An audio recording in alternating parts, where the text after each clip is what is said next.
Welcome to the Circle 31 podcast. I'm your host, Ayanna Robinson Dixon, and on today's episode, I'll be speaking with former investment banker turned author, strategist, and public communicator, Rosa Wang. Rosa has led programs that subsequently opened over 6 million digital bank accounts for low-income individuals in parts of Africa and India. Now here is my conversation with Rosa Wang. Okay, well, it's great to be here. I'm Rosa Wang. I'm an author and a public communicator. Up until about a year ago, I was the global director of digital financial services for an organization called Opportunity International. That work took me around the world to developing parts of the world where rural communities are living with very low incomes. And I had the privilege to work there to try to introduce the mobile cell phone, particularly to groups of rural women. And so I'm really happy to talk about that. I covered some of the things that happened in my book called Strong Connections, Stories of Resilience from the Far Reaches of the Mobile Phone Revolution. And I'm joining you from my home, which is in Oxford, England, which is a bit removed from where some of the field work is. Well, Rosa, we're so happy to have you today as a guest on the Circle 31 podcast. Welcome. Thank you. So you mentioned, you gave us a little bit about your background. I'd like for us to get into more of that today. Mm-hmm. Let's start by talking about your book, and that'll help us navigate through our conversation. So you wrote a book called Strong Connections. Can you give us more detail on the inspiration behind putting your experiences in a book? Yeah, so it started about 5 years or so before I began writing. And what I found was that when I would give presentations about the work, the more that I talked about the stories, particularly the stories of the women that I had met, and really put a face, to the kinds of work that we were doing and allowed people to connect, I found that people would really sort of grasp on to these stories and they would remember them. And it really started having much more traction in terms of people understanding the work, understanding what we were trying to do to help empower poor people around the world. And it really helped them to connect in a much more meaningful human way. And so I really changed the way that I began communicating about it, and really shifted in terms of talking about stories. And I had quite a number of those. And so as I started to write them down and to give more in terms of the storytelling, I had the idea to sort of bring all of that together and bring some of the themes together. And that's what really resulted in the book. Can you, still keeping the thought of the book in mind, I wanted you to please explain to our listeners what Opportunity International is. Yeah, so Opportunity International is an organization that was founded over 50 years ago. It was one of the early organizations that had the idea that you can give a very small scale loan to a person who's living in poverty, and they can use that as capital to build up a business and really work their way out of poverty and really, expand the business, provide for their families, help to educate their children, and really have a turnaround in their lives. Opportunity is a Christian mission organization, and so it's comprised of people who've gathered together because of their belief that we're here to love and serve the poor, and that it is Christ's call in order to do so. And we worked in many countries around the world. The specific field work that I was doing was in parts of Africa, such as Malawi, Ghana, Uganda, Kenya, and Tanzania, and also in parts of rural India. Mm-hmm.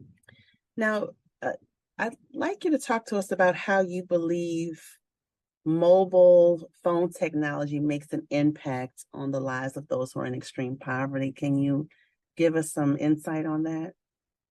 Yeah, one of the things that I think many people notice, especially if it's their first time, say, to go to Africa, to a place like Malawi, is just how many mobile cell phones are around and how many people are constantly on their phones. And I think most of us, use our phones just on a continuous basis. It's how we stay in touch with people. We conduct a lot of our business by phone. We conduct a lot of our social lives, and various things. And it is really not different than the circumstance of someone living in a place like Malawi. A phone for this individual enables them, say, to avoid or not need a very costly bus trip or a very long walk, maybe an hour or 2 hours, to have to go into town. It enables them to run their businesses better. So, we worked with like clothing entrepreneurs, we worked with food entrepreneurs, people who ran street stalls, selling food and things. And the phone allowed them to call their suppliers. It allowed them to check on what prices were in, say, the neighboring village, so they could make sure they were getting a fair price for things. And it really had this full, I would call it, empowering experience of bringing information and the ability to be connected in various places. And it's hard to kind of overstate the impact in a place where many other services are not very good. So, where here a lot of people may have taken up a phone or been hesitant to take up a phone because it's like they have a fixed line phone, they have other ways to communicate. But for many people in very low income areas, the phone really is their gateway to information and to better services and things. Mm-hmm. And one of the things we were doing at Opportunity was also to connect financial services. Mm-hmm. So the ability for a person to have a savings account, to put away a bit of money, and to be able to access the information, whether it's to check their balance, potentially to repay a loan, or to transfer some money to a family member. And it was that work in terms of seeing how you could integrate financial services with something like the phone that I thought was quite powerful and encompasses many of the stories in the book. Mm-hmm. And one thing as you were, speaking, one thing I was thinking about is, you have met so many people in your experiences, and women in particular, I'd like to talk about. The women that you have encountered, had you found any similarities between yourself and the women that you were meeting, you had met, in your time in service? And what were those similarities? Can you share that with us? I found both a number of similarities and then a number of sort of, shocking differences. I think I really felt that I did connect with women and also with the circumstances that the women were in that really brought to me in a very profound way. I've always been, having worked in things like investment banking a long time ago, in areas like technology, I've always been in areas that I would consider to be male dominated. Oftentimes the only woman in the room or one of very few women in the room. But I would say it was many of the circumstances that I observed when I was working and working with these women that really brought home. One is on a very human level. There were many, many similarities. I think the main thing was this commonality of both ambition and purpose. So I saw in these women a real strong desire to create a better life for their children in particular. So, saving or being able to put aside money for their child's education was by far the number one priority that these women had. And it was really a strong motivator. And you could see the pride when, their child would come home from school and had won some award or had done really well in school. And you see that all over the world. And so that was quite encouraging.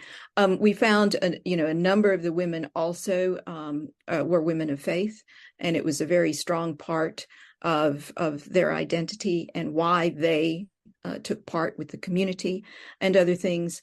And so those were, really strong similarities. And I think people see a lot of commonality with people around the world. Mm-hmm. But it was in sort of observing some of the consequences, particularly of poverty, that made me aware on a very personal level just how privileged I've been in terms of having a father that was supportive of both my advanced education as well as sort of career ambitions, having a husband that's very supportive, being able to choose my own husband and things like that. That a lot of these women were that because of their cultural circumstances and other circumstances, that was not their sort of situation, and really appreciating much more in terms of, the circumstances that I have and the ability to sort of advocate for these women. Mm-hmm.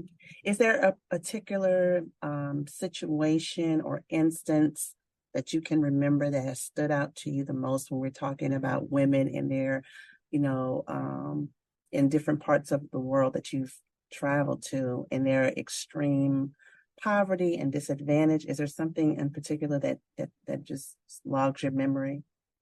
Yeah, there's several scenes that really stick out. One of which was when I was in the city of Bhopal in India, and we went to see a group of rural women, and I was there with the leader of this local microfinance organization, and she was my translator and sort of guide, and also headed the organization. So I remember she asked the men that had accompanied us to leave.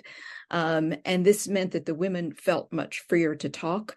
We all sat on sort of the dirt floor together and had sort of a 2-hour conversation, really to get a sense of what were the circumstances the women were in, and also how ready were they to take up some digital services that we had. So this is what I would call a scouting trip, really to understand where the women were and what would be feasible within the next year or so in terms of working with them. Mm-hmm. And what I remember was getting a sense that one is that all of the women did have some informal form of saving. And so they would, really try to squirrel away money. So the equivalent of sort of money under a mattress. So they would hide it in the garden. They would hide it, amongst stacks of clothing and things. And they were really quite clever in terms of their way of doing this. And that resulted in having an even greater emphasis in terms of having avenues of formal savings so that the women wouldn't lose all of their money. But I remember when we turned to asking about, do you have a phone? Mm-hmm. And only 2 out of 14 of the women indicated they had a phone. And I thought, okay, that seems quite low, even though this is a low-income place. I had been to other places and I was expecting about half. So I thought this was too low. So I kept asking further questions about that.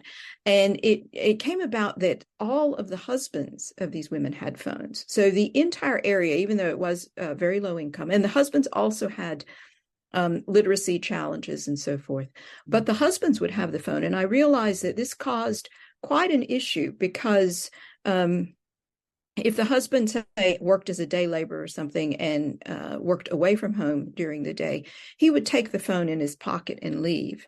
And it would leave the woman without a way to communicate during the entire time that he was there. And so we went into some extensive detail about, I asked them questions like, how would you call your sister? Because I wanted to make sure I wasn't sort of getting things wrong. And I knew that these were circumstances where many of these women would be married into a village far away from where they grew up. Mm-hmm. They could be quite separate from, say, their parents or their sister. And so making an emergency phone call might be something that could be quite necessary. And many of the women really lacked the confidence to be able to make a call themselves. They said they would have to ask for help. And it was those conversations that really resulted in one of the programs that we were running in parts of rural India, which I would call sort of assisted digital services. And that's where there is an agent or human being.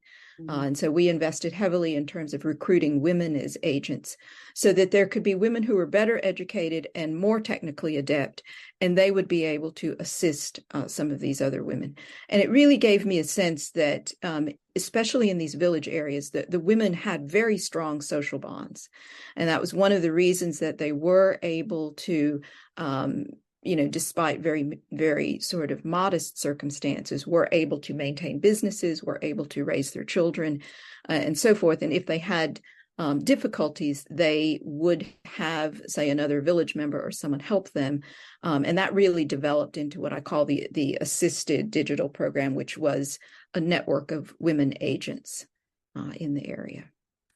And as you're talking, one thing I wanted to ask is, can we delve deeper into the importance of women being empowered in their communities and what that means to the social structure as a whole when women are empowered, when women are informed, when women are given access to be more independent and earn their own income? What does that do to the family structure and the community as a whole? Yeah, this was a really interesting part of the work that we observed. When we would ask the women, like, why, what difference does the loan make? As I mentioned, most of the women said, yes, they were dedicating it for their children. They really wanted to see their children getting educated, living better lives and so forth. But virtually all of the women said that it improved their status in the household, that their husbands respected them more, they had more of a voice.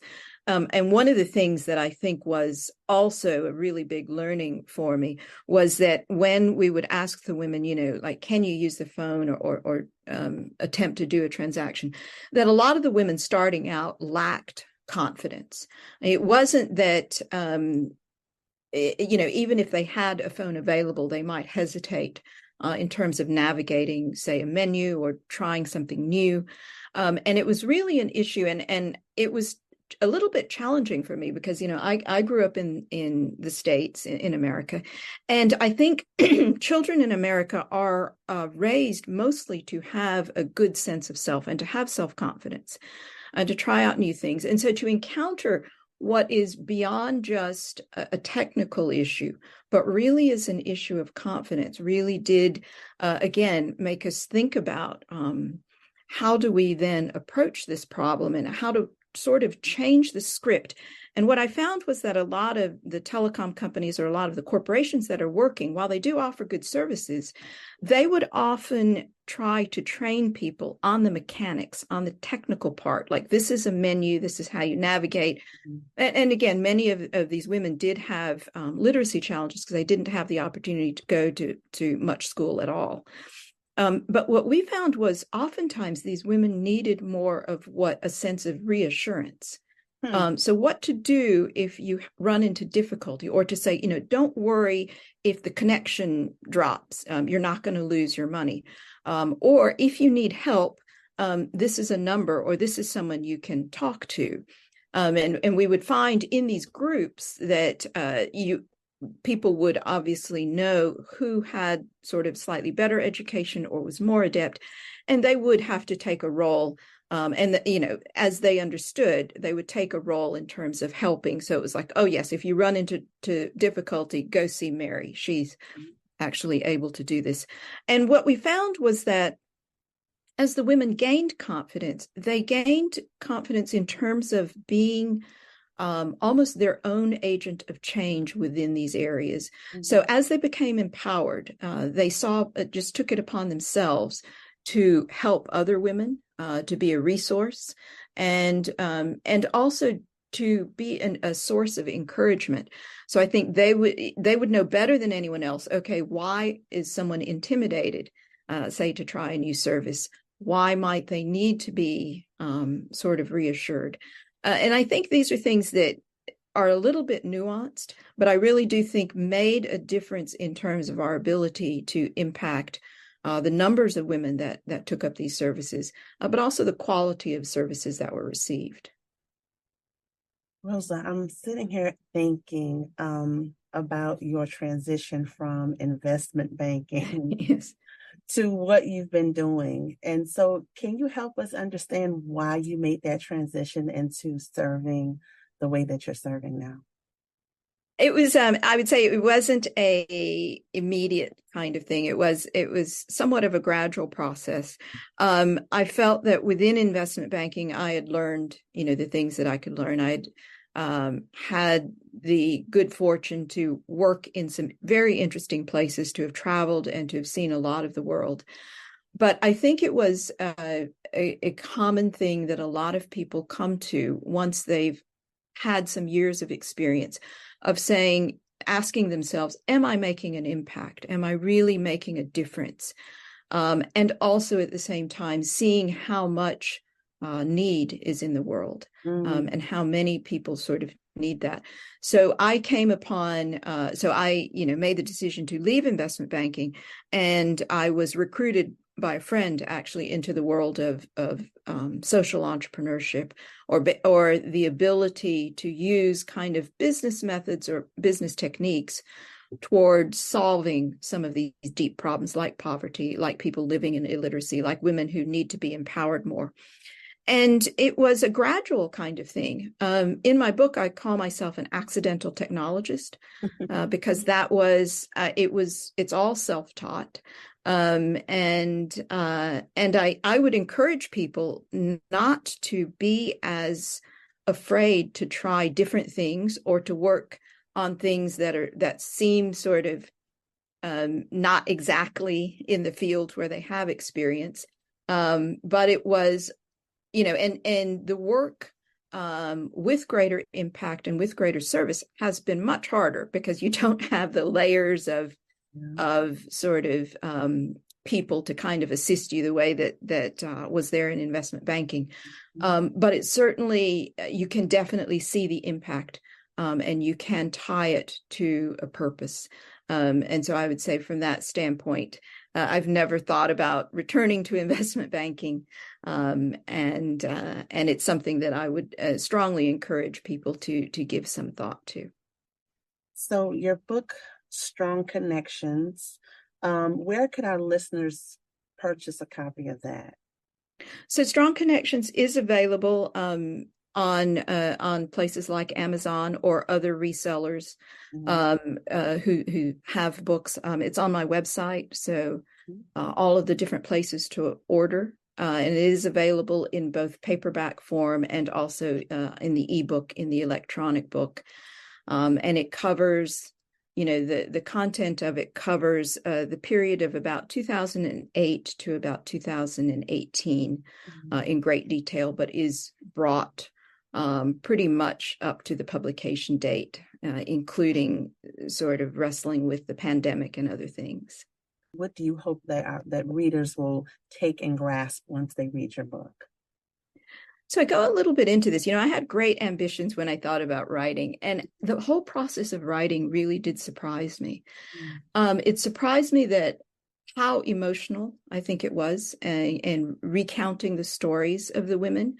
So I would say what I really hope is that people can connect with the stories that are there, and can connect more with the issues that some of these women are dealing with, and a better understanding, I think, of humanity. And I think if they're able to connect better, and they're able to have some emotional resonance with the stories that are there, then I think that has served the purpose that I really wanted to write, and really sort of bring life to these stories. Because one of the things that really struck me as I was writing is that overwhelmingly the women that we were working with are not literate, and so they are not able to write their own stories. And that's why people talk about, like, the history is written by the victors, and the stories are written by the scribes and the writers. So in some sense, for me, this set of stories is a tribute to all of the women that I've met, and a way to honor them, and a way to have their stories as part of the written record. Before we met, Rosa, I asked you to share with me one of your favorite scriptures, and you gave me Matthew chapter 5, verses 14 through 16, and I'll read that. It says, "You are the light of the world. A town built on a hill cannot be hidden. Neither do people light a lamp and put it under a bowl. Instead, they put it on its stand, and it gives light to everyone in the house. In the same way, let your light shine before others, that they may see your good deeds and glorify your Father in heaven." Can you share with us why that scripture is significant to you? I think for me, and for quite a lot of reading from the Gospels, is that I find it inspirational. And when you're trying to relate some of the things about why do we do the things we do, And why do we kind of, because a lot of it is very ordinary, but to relate it to a greater purpose. And that for me is the inspiration behind a lot of the Gospels. And that's what I get when I hear, as I heard you read that passage. That to me is what this is all about. That is beautiful. Rosa, I'd love for our listeners to be able to visit your website.